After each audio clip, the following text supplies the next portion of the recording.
আমাদের cute cute Radha Krishna সবাই দেখে নিন। আজকে পুষ্পদুল উপলক্ষে ওরা সেজেগুজে এসেছে। আর এখানটায় ছোট ছোট কচি কাচারা বসে আছে। তুমি কি সাজেছ? কি সাজছ তুমি? সখী। তুমি তুমি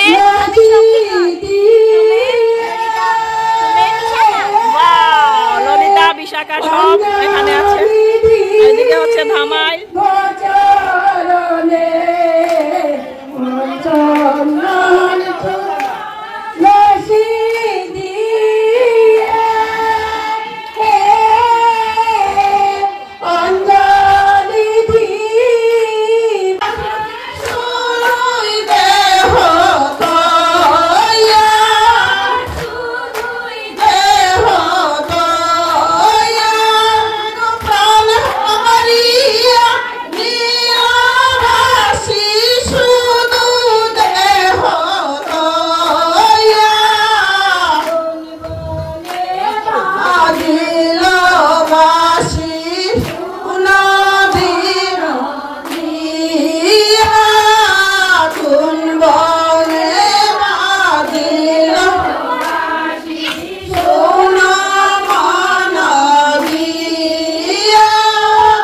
নমস্কার দর্শকবৃন্দ, শিবানী এক্সপ্লোরার ইউটিউব চ্যানেলে আপনাদের সবাইকে স্বাগত জানাচ্ছি। আজকে আমরা এসেছি আপনাদেরকে একটা নতুন জিনিস যেটা বিলুপ্ত প্রায় হতে চলেছে, সেই জিনিসটা আজকে আমি আপনাদেরকে দেখাবো। সেটা হচ্ছে পুষ্পদুল। তো পুষ্পদুলটা হচ্ছে দুধপাতিল রাধাকৃষ্ণ মন্দির আমার বাবার বাড়িতে, আর দাদার নামটা হচ্ছে প্রসেনজিৎ নাথ। আর সবাই এখানটায় আমরা এসেছি, দিদিরা এই যে অনেক বছর পর ওদের সাথে দেখা হলো। আর রাধাকৃষ্ণ সুন্দরভাবে সেজেগুজে বসে আছে, আর সাথে আছে ললিতা বিশাখা আর যত সব সখী সব আছেন। আপনারা পুরো ভিডিওটা দেখবেন, কন্টিনিউ স্কিপ না করে। একটা অনবদ্য ভিডিও নিয়ে এসেছি আপনাদের সামনে। তো দিদিকে জিজ্ঞেস করে নিব, দিদি পুষ্পদুল সম্পর্কে কিছু একটা বলো আমাদেরকে। আমি রাধা গোবিন্দকে একটু নমস্কার জানিয়ে আমরা সকল ভক্তরা আজকের সেই তোমার পরিচালনায় আজকে একটু অংশ নিতে চাইছি। তো গোবিন্দের প্রণাম। হে কৃষ্ণ করুণা সিন্ধু দীনবন্ধু জগৎপতে গোপেশ অপিকা কান্ত রাধা কান্ত নমস্তুতে। তো আমাদের সেই দুধপাতিল গ্রামে আমরা মেয়েরা বাবার বাড়ির গ্রামে এসেছি। এখানে আমরা সকলেই আত্মীয় স্বজন, আমরা মহিলারা মিলিতভাবে পুষ্পদুল পরিচালনা করছি। সেই পুষ্পদুলের পরিচালনায় আমাদের দিদি, বয়োজ্যেষ্ঠা দিদি সাথীনাথ উঝা আজকে অনেক কষ্ট করেছেন উনি সবাইকে নিয়ে গান। আমিও কৃষ্ণ ছিলাম এক সময়ে এই অনুষ্ঠানে। আমরা একদম যখন ছোট ছিলাম তখন ললিতা বিশাখা সখী হয়েছিলাম। এরপরে আজকে আমি ফার্স্ট পাচ্ছি এত বছর আমার কাছেও অনেক বছর পর। আপনারাও সাথে থাকুন, নিশ্চয়ই আপনাদেরও ভালো লাগবে। অনেক পূর্ণিমা, সেটা হচ্ছে পঞ্জিকা মতে বৌদ্ধ পূর্ণিমা, বুদ্ধদেবের জন্মতিথি। কিন্তু ওই দিন পঞ্জিকাতে আমরা দেখি শ্রীকৃষ্ণের পুষ্পদুল যাত্রা। এই উপলক্ষে আজকে রাধা কৃষ্ণ লীলা বিষয়ক কীর্তন হয়ে থাকে।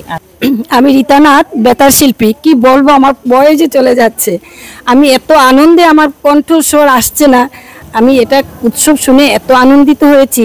আমার ছোটো বোন ছোটোবেলায় ছিল কৃষ্ণ, আর আমি গানের সম্পূর্ণ গান সমস্ত রাত্র আমি চালিয়ে নিতাম। এত সুন্দর গান, যেটা আমরা কি বলবো, আজকে যে আমার ছোটো বোন, মামাত্ম ছোটো বোন এই অনুষ্ঠান তুলে ধরেছে, এটা কিন্তু মুক্ত হয়ে যাচ্ছিল। কিন্তু কি বলবো আমি, আজকে আমরা যখন ছোট ছিলাম তখন সমস্ত রাত্রে এত বেশি বেশি ফুল নিয়ে ফুলের খেলা করতাম।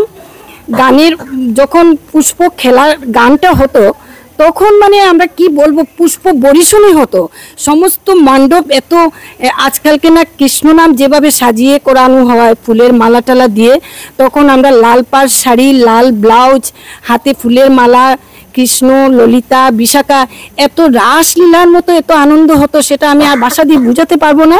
দেখুন আপনারা খুব সুন্দরভাবে ওরা সেজেগুজে এসে বসেছে। আর কচি একদম খুব সুন্দর কৃষ্ণ আর রাধা, এভাবে আর কোনো তোমরা পাবে না। তাহলে সাথে থাকুন, পুরো ভিডিওটা দেখতে থাকুন।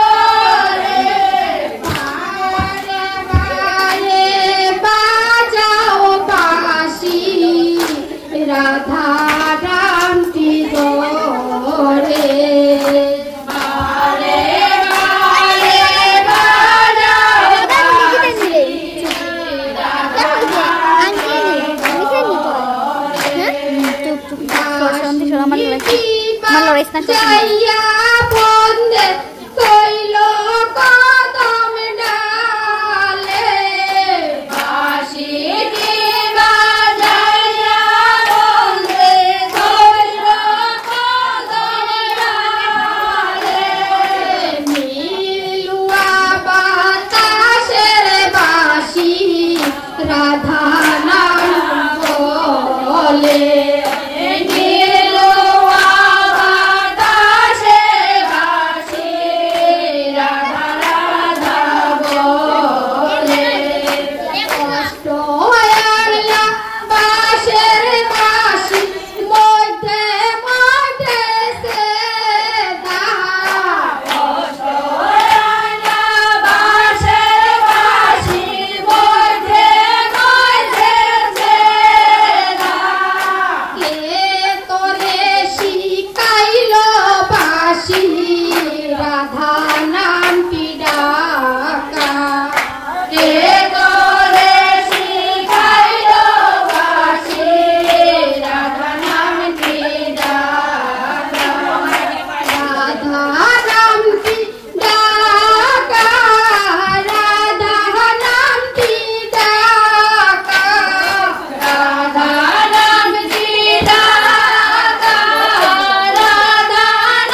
ওই আমার সবাইতে না তোলে চরণ গো শুনো তোরা সখী গো ওই আমার সবাইতে না চলে চরণ গো গোলার কত দূর আর কত দূর এ গোলার কত দূর আর কত দূর মধুর বৃন্দাবন গো গোলার কত দূর নিকুঞ্জ কানন গো ও গোলার কত দূর নিকুঞ্জ কানন গো অরলিতে ওই নাকি মাধবী লতার ভোলে গো অরলিতে আর বাইবে রাধা রমন বলে ওই আমার প্রাণ কান্দে শুকানো রে গো আর বাইবে রাধা রমন বলে ওই আমার প্রাণ কান্দে শুকানো রে গো ওই আমি কত কনে পাব দর্শন গো আমি কত কনে আমি কত কনে কত কনে কনে আমি কত কনে কত কনে কত কনে পাব দর্শন গো অরলিতে ওই নাকি মাধবী লতার ভোলে গো অরলিতে ধীরে ধীরে চলে নাই সখী গণে সগণে প্রবেশ করিলা গিয়ানি কুঞ্জ কাননে প্রবেশ করিলা গিয়ানি কুঞ্জ কাননে দূর হইতে বংশীধারী চারিকে দেখিয়া দূর হইতে বংশীধারী চারিকে দেখিয়া একনিষ্ঠে তাইয়া থাকে চাতক হইয়া একনিষ্ঠে তাইয়া থাকে চাতক হইয়া মণিহারা ফণি যেন শিরোমণি হইয়া মণিহারা ফণি যেমন পূর্ণমণি পাইয়া কালী হেরি বংশীধারী আনন্দিত হইয়া কালী হেরি বংশীধারী আনন্দিত হইয়া দুই বাহু প্রসারিয়া দেখাইতে ধরিয়া দুই বাহু প্রসারিয়া চারিকে মেরিয়া নিকুঞ্জ কাননে দুয়ে প্রবেশ করিলা নিকুঞ্জ কাননে দুয়ে প্রবেশ করিয়া সিংহাসনে উপরে বসাইয়া দুই জনে সিংহাসনে উপরে বসাইয়া দুই জয়